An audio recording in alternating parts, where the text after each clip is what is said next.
এই রিমু, তুমি বাদামের খোসা সহ কেন খাচ্ছ? বাদামের খোসা ছাড়াইতে আমার কাছে ঝামেলা মনে হয়। আর এমনিও এভাবে বাদাম খাওয়ার মধ্যে আলাদা একটা ফ্লেভার আছে।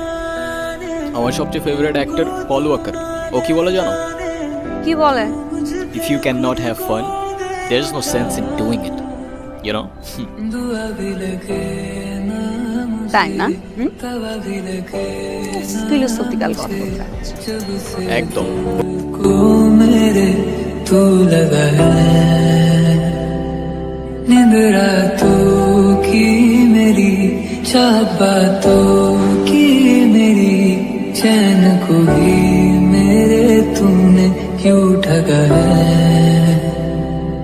जब सांसें भरूं मैं बन